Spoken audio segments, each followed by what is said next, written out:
नमस्कार, डिजाइनर विशेष में आपका स्वागत है। मैं हूं डॉक्टर प्रतीक श्रीवास्तव। इंदौर में अप्रवासी भारतीय सम्मेलन को लेकर तैयारियां अब चरम पर पहुंच चुकी हैं, माहौल बन चुका है और अप्रवासी मेहमानों का भी आना शुरू हो चुका है और वे मेहमान जो दुनिया भर से इंदौर आ रहे हैं वो इन तैयारियों में भागीदारी बन रहे हैं, साक्षी बन रहे हैं, अपने सुझाव दे रहे हैं, अपनी सलाह दे रहे हैं और इन तैयारियों में का एक हिस्सा बनकर इस सम्मेलन को कामयाब बनाने की कोशिश कर रहे हैं। उन्हीं में से एक रविंद्र जैन हैं, हमारे साथ मौजूद हैं। मूलतः रविंद्र जैन इंदौर के रहने वाले हैं, लेकिन पिछले 12-13 साल से पुराने बर्मा जिसे हम आजकल म्यांमार के नाम से जानते हैं, वहाँ निवास करते हैं और वहाँ का जो सबसे बड़ा चैम्बर ऑफ कॉमर्स ऑर्गेनाइजेशन है, उस म्यांमार के chamber of commerce organization Myanmar के आप सचिव हैं और जो गोपियो है एक बड़ा आर्थिक संगठन है, उसके आप प्रेसिडेंट हैं। आपका बहुत स्वागत है रविंद्र जी। नमस्कार, धन्यवाद प्रतीक जी। और मेरा नाम रविंद्र जैन है और मुझे आपने आज अवसर दिया उसके लिए आपको बहुत बहुत धन्यवाद। और मुझे इंदौर में अपने लोगों के बीच में बात करते हुए बहुत खुशी हो रही है। मैं इंदौर से ही हूँ। मैं 1989 में इंदौर आया था एज ए स्टूडेंट और इस इंदौर ने मुझे बहुत कुछ दिया है। एक वक्त था जब मैं यहाँ लगभग 38 किलोमीटर रोज़ाना साइकिल चलाता था और आज अपना इंटरव्यू यहाँ हो रहा है तो मुझे बहुत अच्छा लग रहा है। रविंद्र भाई, आपसे मैं ये जानना चाहता हूँ कि ये जो गोपियो है ये क्या है और इसके बारे में कैसे काम करता है?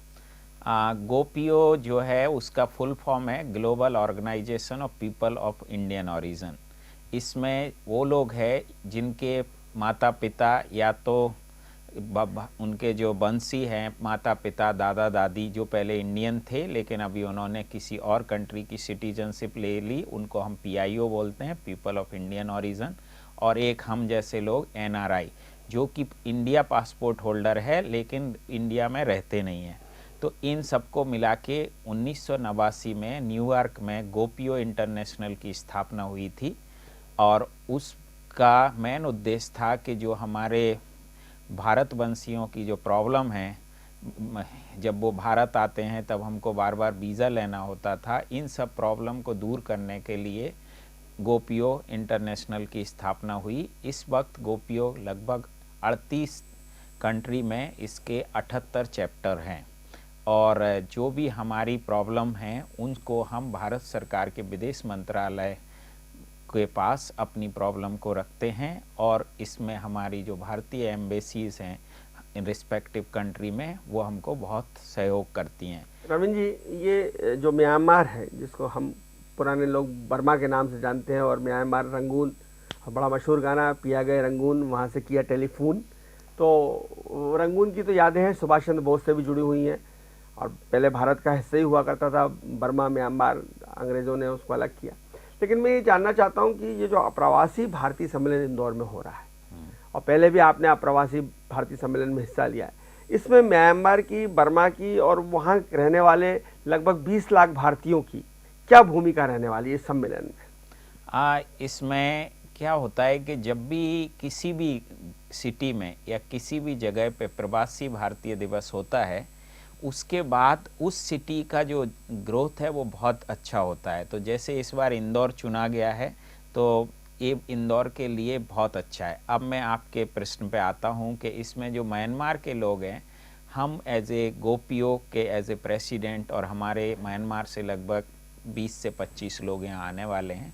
हम सब लोग मीटिंग करके जो हमारी समस्याएं हैं म्यांमार में एज ए इंडियन और एज ए भारतवंशी, उसको हम मिनिस्ट्री ऑफ एक्सटर्नल अफेयर्स में उठाएंगे और कोशिश करेंगे विदेश मंत्री जी से मिलने की और प्रधानमंत्री को अपनी प्रॉब्लम पहुंचाने की।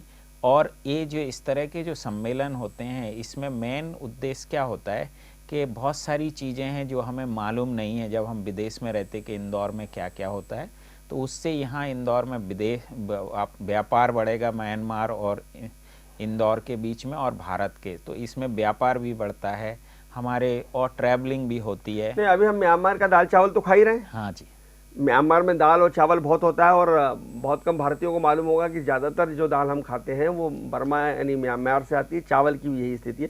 सुपारी वहाँ बहुत होती है, वहाँ रूबी बहुत होता है, और इसके अलावा और वहाँ क्या क्या म्यांमार में होता हाँ, है? म्यांमार अगर मैं बोलूँ तो दुनिया की सबसे ज़्यादा भगवान की कृपा वाली कंट्री है। इनके पास इतना चावल है कि कम से कम 8 से 10 गुना जो वो पैदा करते हैं, जो जितना वो खा सकते हैं। और उनके पास मच्छी है। और जैसे म्यांमार में बरसात जब हम देखते हैं, कभी कभार हम न्यूज़ देखते हैं कि इंदौर में 4-5 डिग्री पानी बरस गया तो 4-5 इंच पानी का 4-5 इंच पानी बरस गया तो मतलब पूरा पानी पानी हो जाता है। जबकि यांगून में 3-4-5 इंच बरसात होना नॉर्मल बात है, होती रहती, क्योंकि वहाँ एवरेज पिछले 120 साल में 120 इंच बरसात होती है हर साल। ये वहाँ का रिकॉर्ड डाटा है उनके पास। तो वहाँ बरसात होती है और गर्मी होती है, ठंड वहाँ ज़्यादा होती नहीं है। तो हम जो म्यांमार के जो लोग हैं वो अपन इंडियन को बहुत रिस्पेक्ट करते हैं। और दूसरा हमारा और म्यांमार का, बिकॉज म्यांमार का 90% जो पॉपुलेशन है, जनसंख्या है, वो बुद्ध धर्म को मानती है।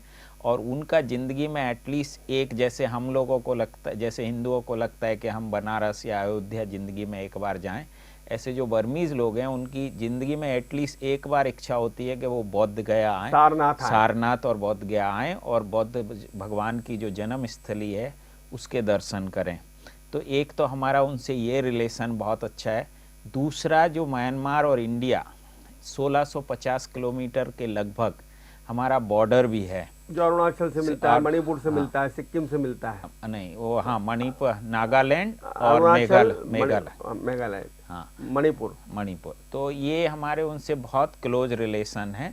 और कई जगह तो आपको, जैसे मैंने आपको अभी जब हम बात कर रहे थे, कुछ जगह हैं म्यांमार में, उन जगह तो इतने बिहारी और यूपी के लोग रहते हैं, वो अभी भी वहाँ घूंघट डालते हैं। और जिस हिसाब से वो रहते हैं और जिस वो हिंदी भाषा बोलते हैं, तो आपको लगेगा ही नहीं कि आप भारत के बाहर, ऐसा लगेगा जैसे आप पूर्वांचल में, हाँ, पूर्वांचल में आप गोरखपुर में घूम रहे हैं या बिहार में घूम रहे हैं। लिट्टी चोखा वो खाएंगे। और एक और चीज़ है जो मैं आपको म्यांमार के बारे में बताएं, जितने धार्मिक उत्सव मैं इंडिया में कभी नहीं किए, वहाँ इतने सत्यनारायण पूजा, सुंदरकांड वहाँ बहुत होते हैं। क्योंकि म्यांमार क्या है, एक उसकी अपनी बहुत कुछ समस्याएं हैं, लेकिन वहाँ के लोग संतोषी, सदा सुखी वाली उसमें विश्वास करते हैं। जो म्यांमार से हम क्या व्यापार में, इंदौर के लोग, मैं आप चूंकि इंदौर के हैं, हाँ, और मूलतः तो आप सागर ललितपुर की तरफ के रहने वाले, इंदौर में आपने पढ़ा लिखा है। इंदौर में सोयाबीन बहुत है, इंदौर में दाल मिलें बहुत हैं। तो म्यांमार और इंदौर के बीच में एक व्यापारिक कॉमर्शियल कनेक्शन क्या बन सकता है? एक तो अभी हम सबसे पहले, जैसे मैं आपको बताता हूँ, हमारी कंपनी जो है, हम मेडिकल टूरिज़्म करते हैं। तो अभी हमारे जो पेशेंट दिल्ली, बॉम्बे या चेन्नई जाते हैं, हम उनको इंदौर के हॉस्पिटल में लेके आएंगे। कोशिश कर रहे हैं कि हमारा टाई अप हो, तो उससे इंदौर अगर वो आते हैं तो, और इंदौर की जो प्राइवेट यूनिवर्सिटी हैं, आप एयर एम्बुलेंस भी उपलब्ध कराते हैं, तो उनको यहाँ लेके आएंगे, तो उससे इंदौर का ये है। और दूसरा, म्यांमार, एक और जो मेरे प्रोजेक्ट ऑलरेडी चल रहा है कि अभी हम लोग बात कर रहे हैं कि हमारे जो इंदौर ने है, हम पिछले 6 साल से सबसे स्वच्छ सिटी हैं, जिस हिसाब से हमारे यहाँ कचरे से बिजली बनाई जाती है। तो अभी मैंने खाद भी बना रहे हैं। तो ये जो प्रोजेक्ट हमने इंदौर में किया, अभी हम लोगों ने बात किया है, अगर ये वर्कआउट हुआ तो जो म्यांमार की 2 सबसे बड़ी सिटी हैं, यांगून और मंडले, वहाँ का म्यूनिसिपल कॉरपोरेशन और इंदौर का म्यूनिसिपल कॉरपोरेशन, अगर गवर्नमेंट लेवल पे उनका कुछ टाई अप हो तो अच्छा हो, नहीं तो प्राइवेट में कुछ हम बहुत सारे काम कर सकते हैं। और इंदौर में जैसे आपने देखा होगा, पिछले कई सालों में बहुत सारे स्टूडेंट आते हैं, तो म्यांमार के बहुत सारे स्टूडेंट इधर भी आ सकते हैं। और दूसरा, मैं हमारे दर्शकों से अनुरोध करूँगा, आप लोग म्यांमार आइए। ये वन ऑफ द, अगर आप एक बार म्यांमार आते हैं तो वो इतनी सुंदर कंट्री है, इतने अच्छे लोग हैं कि आप बाकी सब देश भूल जाएंगे। लेकिन एक राजनीतिक उथल पुथल भी वहाँ काफ़ी होती है, और बीच में काफ़ी राजनीतिक चीज़ें भी थी, विवादास्पद स्थितियाँ भी बनी, उस वजह से भी कई भारतीयों का आना जाना प्रभावित होता है उस वजह से। हाँ, देखो, कुछ चीज़ें जो राजनीतिक हैं वहाँ चलती रहती हैं, बट उतना वहाँ कुछ फ़र्क नहीं पड़ता है। बट जो मीडिया में हम जितना देखते हैं उतना वहाँ प्रॉब्लम नहीं है, क्योंकि जैसे हम लोगों को मालूम है कि म्यांमार का जो करंट गवर्नमेंट है वहाँ प्रॉब्लम है। मैं ये नहीं कहता कि सब कुछ नॉर्मल है, लेकिन जितना आप मीडिया में देखता है उतना प्रॉब्लम नहीं है। और स्पेशली आप भारतीय हैं, आप टूरिस्ट हैं, तो उनको लिए वो कोई डिस्टर्ब नहीं करते। और अभी क्या है कि वहाँ का जो करेंसी है वो डिप्रेशिएट हो गया है, तो अभी वो हम अगर रुपए में खर्चा करते हैं तो हमको चीज़ें सस्ती भी हैं। अभी वहाँ 5 स्टार होटल भी आपको $60-70 में मिल जाएगा, पहले जो कि $150 में था। तो वहाँ भारतीय खाना उपलब्ध है? 8 से 10 आप कह रहे हैं कि लोटे लिट्टी चोखा है, तो वहाँ हाँ, दाल रोटी सब्जी मिल सब जाएगी कम बिना से प्याज लहसुन का, आप जैसे जैनी के लिए। हाँ, वहाँ एक हमारे फ्रेंड है, उनका रेस्टोरेंट है, 5-6 उनके वो है, क्या बोलते फ्रेंचाइजी? फ्रेंचाइज नहीं, उन्होंने वहीं से शुरू किया है, इंडियन तड़का करके। वो भी अपने हैदराबाद से हैं, तो उन्होंने शुरू किया। अभी तो इंडियन खाना वहाँ भी बहुत अच्छा मिल जाएगा। और अभी टूरिज्म के लिए बहुत संभावना है बहुत वहाँ। संभावना है, नेचुरल ब्यूटी इतनी है उधर। और आप समुंदर जाना चाहे तो समुंदर, और फिर वहाँ बागान भी है चाय के? नहीं, बागान ये यूनेस्को का हेरिटेज साइट है।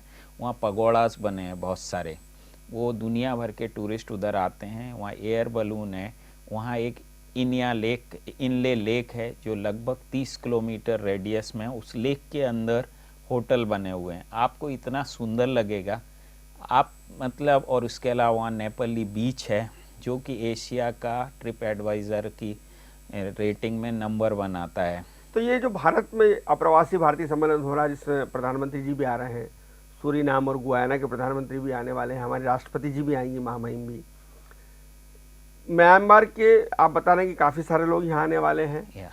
और इस प्रवासी भारतीय सम्मेलन का इंदौर को किस तरह से फ़ायदा मिल सकता है, ये आप क्या सोच रहे हैं? हाँ, मैं आपको जैसे अभी हम डिस्कस कर रहे थे, अभी तक का रिकॉर्ड रहा है जिस भी सिटी में प्रवासी भारतीय दिवस होता है, जैसे अहमदाबाद में हुआ, फिर बनारस में हुआ, अब इंदौर में हो रहा है। आप ये मान के चलिए अगले 5 साल तक यहाँ का जो जीडीपी ग्रोथ होगा कम से कम 15 से 20% होगा।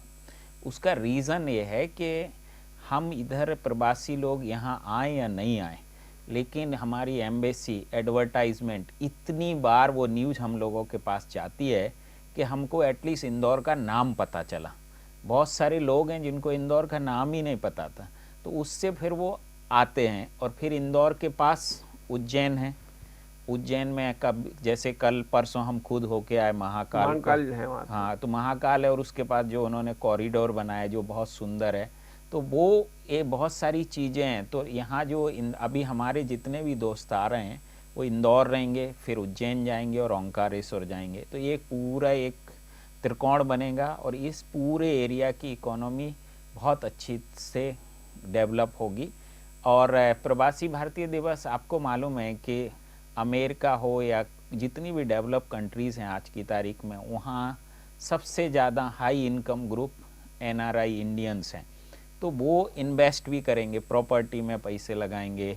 और जिस हिसाब से मैं इंदौर का ये अपना इंफ्रास्ट्रक्चर है, हो सकता है कि वो लोग यहाँ फैक्ट्री भी लगाएं, सर्विस सेक्टर में भी पैसे, तो हर तरफ से इसमें ग्रोथ होगा। अभी आप यहाँ की तैयारियां जो देख रहे हैं, उसमें कुछ आपका इन्वॉल्वमेंट है? आपकी यहाँ के अधिकारियों से आपकी कोई मुलाकात हुई, यहाँ की तैयारियों में आपने कुछ जायजा लिया, क्या आपका आकलन है? यहाँ की जो तैयारी हो रही हैं वो बहुत अच्छी हो रही हैं। मैं कल ही हमारे जो संसद सदस्य हैं इंदौर के मिस्टर शंकर लालवानी जी से मिला था कल शाम को, और उनको हमारे गोपियो इंटरनेशनल का जो डायलॉग है उसके बारे में उसमें हमने उनको एज ए मुख्य अतिथि बुलाया है, और उन्होंने हमारा आमंत्रण स्वीकार भी किया है और उनसे हमने बात की है। इंदौर में बाकी सब ठीक है, बट अगर हमारा जो ट्रैफिक व्यवस्था है अगर वो थोड़ी और व्यवस्थित हो जाए तो बहुत अच्छी बात है। बिकॉज यहाँ कोई रूल्स फॉलो नहीं करता, जिसका मर्जी आए जहाँ से निकलता है उससे एक। क्या म्यांमार में ट्रैफिक ठीक है इंदौर की तुलना में? म्यांमार में तो ट्रैफिक कोई रूल तोड़ते ही नहीं है वहाँ। पहले तो बिल्कुल भी नहीं तोड़ते थे, अभी थोड़ा बहुत तोड़ने लगे। अगर रात को भी आप 12 बजे है और अगर सिग्नल लाइट रेड है और आप अकेले भी खड़े ना, तो आप खड़े रहेंगे, क्योंकि वो ज़रूरी है। यहाँ अभी तो कुछ ट्रैफिक है ही नहीं इंदौर में जिसमें हमने ये मैच किया हुआ है, बिकॉज यहाँ हर कोई को जल्दी है जबकि उसका कोई मतलब नहीं है। अगर आप सिग्नल, और उसके लिए मेरा तो रिक्वेस्ट है यहाँ के जो पुलिस व्यवस्था है वो लोग स्ट्रिक्टली, और उसके लिए कुछ करने के लिए नहीं है। आज इतना टेक्नोलॉजी है हमारे देश में, अच्छे सीसीटीवी कैमरा लगाएं, और हर, जैसे मेरी खुद की कार है उनके पास पूरा डाटा है, अगर मैंने सिग्नल तोड़ा है तो डायरेक्ट उसको चालान भेजेंगे। एक बार जिसका चालान होगा अगली बार वो सिग्नल नहीं तोड़ेगा। जब तक हम ये बर्दाश्त करते रहेंगे लोग करते रहेंगे। और ये जो सब बहुत सारे लोग बोलते हैं कि हमें कुछ फ़र्क नहीं पड़ता, हमें बहुत जल्दी है, किसी को कुछ जल्दी नहीं है। आप सिग्नल तोड़ के या ट्रैफिक व्यवस्था अच्छा नहीं करके आपके सिटी को और कहीं भी कार पार्किंग कर देते हैं, वो अच्छा नहीं है। वो उसके लिए जितने ये जो आपका संगठन है गोपियो, ये क्या भारत सरकार से ये मांग करेगा कि दोहरा पासपोर्ट की सुविधा दी जाए या दोहरी नागरिकता की सुविधा दी जाए? हाँ, ये तो हम लोगों की बहुत समय से मांग है। ये गोपियो बना ही उसी के लिए था, जैसे मैंने अभी आपको बताया। बट अभी अगर वो हमको सिर्फ ओसीआई दिया है तो उसमें बहुत, ओसीआई यानी क्या? Overseas citizen of India. जी। तो इसमें सिर्फ हम दो चीज़ नहीं कर सकते, एक आप वोट नहीं डाल सकते और एक आप लैंड नहीं खरीद सकते। घर खरीद सकते, फ्लैट मतलब खेती का ज़मीन नहीं खरीद सकते, बाकी सब कुछ कर सकते हैं। तो इतने में अच्छा है अगर वो देते हैं दोहरी नागरिकता। पर जो जैसे अमेरिका में दोहरी नागरिकता है, कनाडा में दोहरी नागरिकता, और भी कई देशों में दोहरी नागरिकता, कि आप भारत के नागरिक भी रहेंगे और आप जिस देश में रह रहे हैं वहाँ के नागरिक भी रहेंगे, तो आप यहाँ भी वोट डालेंगे वहाँ भी वोट डालेंगे, एक पासपोर्ट यहाँ का रहेगा एक पासपोर्ट वहाँ का रहेगा। वो सुविधाएं आपको क्यों नहीं मिलनी चाहिए? मैं ये जानना चाहता हूँ। जब आप पूरी दुनिया में पैसा कमाकर भारत भेज रहे हैं, आप भारत की अर्थव्यवस्था में योगदान दे रहे हैं, विकास में योगदान दे रहे हैं, विदेशी मुद्रा का भंडार जो आपका लबालब भरा हुआ है वो उसमें अप्रवासी भारतीयों का बहुत बड़ा योगदान है, तो आपको दोहरी नागरिकता क्यों नहीं मिलनी चाहिए? हम लोग तो ये मांग कर ही रहे हैं और ये गवर्नमेंट आज नहीं तो कल देगी। बट कुछ लोगों के निहित स्वार्थ हैं, मुझे लगता है कि वो ये नहीं चाहते कि ये जल्दी हो, क्योंकि इसके ना होने से गवर्नमेंट को कुछ फ़ायदा नहीं है। अगर वो हमको, जैसे मैं तो भारत का वो नागरिक हूँ, बट जो हमारे मित्र है तो अगर वो पासपोर्ट होल्डर हैं उनके पास इंडिया का भी पासपोर्ट रहेगा और कनाडा का और अमेरिका का भी पासपोर्ट रहेगा, तो उससे मुझे नहीं लगता इस गवर्नमेंट को कुछ प्रॉब्लम होनी चाहिए। बट मैं एक चीज़ आपको बोलना चाहता हूँ, बिकॉज मैं 2009 से भारत के बाहर हूँ। एटलीस्ट 2014 से हम लोगों के लिए बहुत अच्छी तरह से सुनवाई हो रही है, पहले से चीज़ें इम्प्रूव हो रही हैं, और हमें पूरी आशा है कि आने वाले कुछ समय में ये दोहरे पासपोर्ट की व्यवस्था गवर्नमेंट ऑफ इंडिया ज़रूर करेगी, क्योंकि उससे गवर्नमेंट को ही फ़ायदा है ज़्यादा। क्योंकि ओसीआई में, जैसे अभी आपको बताया ना, कि यहाँ बहुत सारे लोगों को ये लगता है, हमारे बहुत सारे न्यूज़ चैनल में, न्यूज़ मीडिया में ये आता है, इस साल इतने सारे लोगों ने भारत की नागरिकता छोड़ी। वो ना, इसका मतलब ये नहीं है कि वो भारत से प्यार नहीं कर सकते, उसका संबंध सिर्फ और सिर्फ आर्थिक है। क्योंकि मेरा जो बेटा है उसने ग्रेजुएशन किया यूनिवर्सिटी ऑफ ब्रिटिश कोलंबिया में, तब उसकी फ़ीस $50,000 थी। एक बार वो कनाडा का पीआर ले लेता है या कनाडा का सिटीजनशिप होता है तो उसके पोस्ट ग्रेजुएशन में उसकी फ़ीस $10,000 हो जाएगी, तो उसको $40,000 का फ़ायदा होगा। इसलिए लोग ज़रूर वो सिटीजनशिप लेते हैं। और जब आपके पास ओसीआई कार्ड है, आपको यहाँ जो भी करना है आप कर ही सकते हैं। तो मेरी तो गवर्नमेंट ऑफ, लेकिन भारतीयों का, बहुत सारे भारतीयों का कहना है कि भाई आप जो है वो आपने अपनी भारत के प्रति निष्ठा खत्म कर दी, आप वहाँ कमाने गए वहीं के होके रह गए, फिर आपको भारत की नागरिकता क्यों चाहिए? जब आप भारत में रहना नहीं चाहते, भारत में आप कोई अपना योगदान नहीं देना चाहते, तो आप क्यों भारत की नागरिकता चाहते हैं? श्रीवास्तव जी, जैसे आपको मालूम है ये आजकल ग्लोबल वर्ल्ड है। आज भारत की जो इतनी इज्जत दुनिया में बढ़ी है ना, उसमें 80-90% जो क्रेडिट वो हमारे जैसे भारतवंशियों को जाता है। उसके लिए लॉबिंग करनी पड़ती है।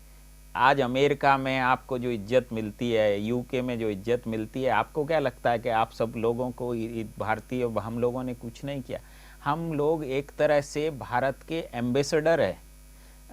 भारत के बाहर हमारे एम्बेसडर हमेशा बोलते हैं, एक एम्बेसडर तो वो हैं जो बाई पोस्ट हैं, जिसको गवर्नमेंट ऑफ इंडिया ने अपॉइंट किया है, लेकिन हर एक प्रवासी भारतीय वो भी एक एम्बेसडर ही है, क्योंकि हमारा कंडक्ट कैसा है, हम बाहर अपने कंट्री को कैसे रिप्रेजेंट करते हैं, इस हिसाब से दूसरी कंट्री हमको देखती हैं। तो हम लोग तो जो कुछ किया जा सके उसके लिए ज़रूरी नहीं है कि हम भारत में रहें।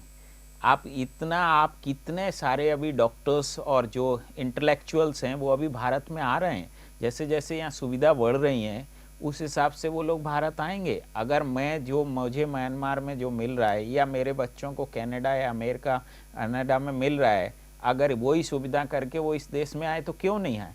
जैसे मैं हमेशा बोलता हूँ, आप कितनी भी लैंग्वेज सीख लो, जब तक आप उस लैंग्वेज में सपना नहीं देख सकते मतलब वो आपकी मदर टंग नहीं है। मैं जैसे इंग्लिश बोलता हूँ, हिंदी बोलता हूँ और भी थोड़ा बहुत एक आध लैंग्वेज आती है, लेकिन मैं सपने तो हमेशा हिंदी में ही देखता हूँ ना। तो मेरी मदर टंग तो हिंदी। आप क्या वहाँ की लैंग्वेज बर्मी बोल लेते हैं? नहीं, ज़्यादा नहीं, थोड़ा बहुत काम चलाऊ। बिकॉज वहाँ क्या होता है कि हमेशा मेरे साथ कोई ना कोई मेरी या तो सेक्रेटरी या मेरी असिस्टेंट साथ में रहती है, और मोस्टली जिन लोगों के साथ मैं काम करता हूँ वो सब इंग्लिश बोलते हैं। म्यांमार में ये इतना प्रॉब्लम नहीं है, बट मेरे जो मैं अरविंद जी आपसे जानना चाहता हूँ कि आप Bharat Myanmar chamber of commerce के सेक्रेटरी हैं। तो भारत और म्यांमार के बीच में कितने करोड़ डॉलर का अभी तक व्यापार होता है और इसको कैसे बढ़ाया जा सकता है? कुछ आंकड़ा अगर आपके हाँ पास जी हो। बिल्कुल। अभी हमारा लगभग 2.5 मिलियन का मतलब 20,000 करोड़ का बिजनेस है, और इसमें ये म्यांमार की तरफ पॉजिटिव है, बिकॉज हम मोस्टली दाल इंपोर्ट करते हैं इन म्यांमार से। और हमारा जो India Myanmar chamber of commerce का ऑब्जेक्टिव है कि इस बिज़नेस को $5 बिलियन तक ले जाया जाए, लगभग 40,000 करोड़ के लिए। तो इसके लिए हमारा चैम्बर्स बहुत काम कर रहा है। हम लोग फिक्की, CII और भी जितने भी यहाँ बिजनेस ऑर्गेनाइजेशन हैं इंडिया, उनके साथ काम कर रहे हैं। अभी रिसेंटली म्यांमार के कॉमर्स मिनिस्टर आए थे, उनके साथ हमारे जो प्रेसिडेंट है India Myanmar chambers of commerce के मिस्टर नरेश टिनोडिया, वो भी आए थे। तो हम लोग बहुत सारी जगह है जिसमें जैसे म्यांमार में इलेक्ट्रिसिटी की ज़रूरत है, सोलर सिस्टम जो हमारे यहाँ इतना ज़्यादा जो नया ग्रीन एनर्जी आया है उसका ज़रूरत है। म्यांमार में तो अभी है, अगर आप देखा जाए तो हर चीज़ की उनको ज़रूरत है। जो अपॉर्चुनिटी है हमारे बिजनेसमैन को, तो बहुत सारे बिजनेसमैन अभी इंडिया से जा रहे हैं जो कि म्यांमार में हैं, और हम लोग दोनों काम करते हैं। जब कोई म्यांमार का बिजनेसमैन आता है इंडिया में तो हम उनको हेल्प करते हैं, फैसिलिटेट करते हैं, और जब यहाँ का अगर उनको कोई प्रॉब्लम जाती है, तो जैसे अभी कुछ इशू थे म्यांमार गवर्नमेंट के सडन पॉलिसी चेंज होने के कारण, तो उसमें भी हमारे चैम्बर ने हेल्प की है। तो हम लोग तो बोलेंगे कि आप यहाँ बहुत सारे जो बिजनेसमैन हैं जो कि इंदौर में रहते हैं, मैं इंदौर में 13 तारीख तक है और मेरा नंबर है, तो वो मेरे को सर्च कर सकते हैं और मेरे से मिल सकते हैं। हम बिल्कुल उनसे रिक्वेस्ट करेंगे कि आप म्यांमार में आइए। देखिए, हमारे यहाँ सुपारी के बहुत बड़ा कारोबार होता है। सुपारी और पान मसाला ये हमारे इंदौर में बहुत बनता है। हाँ, तो सुपारी का बहुत बड़ा जो है सुपारी आती है वो म्यांमार से ही आती है। यस। तो उसमें क्या हाँ, हम जानते हैं, अगर किसी को इंटरेस्ट है तो वो मेरे से कांटेक्ट कर सकते हैं। तो हमारे जो सप्लायर हैं म्यांमार में मोस्टली हम लोग जानते हैं, और अगर मैं डायरेक्ट नहीं जानता हूँ तो हमारा चैम्बर डेफिनेटली जानता है। तो हम एक उनको संभावना आपको दिख रही है कि इंदौर में और म्यांमार का, मतलब भारत और म्यांमार का तो आप बता ही रहे हैं कि 20,000 करोड़ का व्यापार होता है और वो पॉजिटिव है उसकी तरफ, हम दालें मंगवाते हैं। लेकिन आपको ये संभावना नजर आ रही है कि इंदौर क्या डायरेक्ट म्यांमार से व्यापारिक संबंध बन सकता है? या बिल्कुल बन सकता है। जैसे यहाँ की जो भी स्टील इंडस्ट्री है, बहुत सारी जो इंडस्ट्री इंदौर में है, म्यांमार में तो आप हर बिजनेस में कर सकते। जैसे कुछ फार्मा कंपनी हैं जो यहाँ की, उन कंपनियों के लिए हम लोग हेल्प कर रहे हैं कि वो म्यांमार में बिजनेस करें फार्मा की, कि उनके लिए फैसिलिटेट, उनके प्रोडक्ट रजिस्ट्रेशन में भी हम लोग उनको मदद कर रहे हैं। और जो भी उनको किसी को भी कोई भी इंफ्रा अगर लीगल और सहयोग चाहिए, वो हमें 24/7 कभी भी कांटेक्ट कर सकते हैं। हम तो हमेशा उसके ही लिए यहाँ बैठे हैं। बहुत धन्यवाद रविंद्र जी you. आपका डीएनआई न्यूज़ के दर्शकों से बात करने के लिए। आप देख और सुन रहे थे रविंद्र जैन साहब को, जो मूलतः इंदौरी हैं, भारत के हैं, लेकिन लंबे समय से म्यांमार में रह रहे हैं और उनका यह मानना है कि भारत और म्यांमार के बीच में तमाम व्यापारिक संभावना है, आर्थिक संभावना है, लेकिन साथ ही साथ इंदौर की भी बहुत संभावना है कि वो म्यांमार से अपने व्यापारिक संबंध बनाए। और अप्रवासी भारतीय सम्मेलन होने से इंदौर को बहुत फ़ायदा होने वाला है, ये भी रविंद्र जी का आकलन है। म्यांमार का तो हमारे साथ बहुत ही गहरा संबंध रहा है भारत के साथ। सुभाष चंद्र बोस ने अपनी सारी गतिविधियां जो उन्होंने ब्रिटानी हुकूमत के खिलाफ चलाई थी वो रंगून से ही चलाई थी, और उसमें उनको उस समय बर्मा का और वहाँ के लोगों का बहुत सपोर्ट मिला था। तो म्यांमार और भारत की जो ऐतिहासिक संबंध हैं वो आर्थिक संबंध भी बन चुके हैं, और ये आर्थिक और ऐतिहासिक संबंध और प्रगाढ़ हो सकते हैं, क्योंकि बौद्ध की जो है, भगवान बौद्ध की जो भूमि है वो भारत भूमि है। इसलिए म्यांमार के लिए भारत हमेशा से श्रद्धा का केंद्र था, है और रहेगा। देखते रहिए डी न्यूज़, खबरों का सिलसिला जारी है, जारी रहेगा। नमस्कार।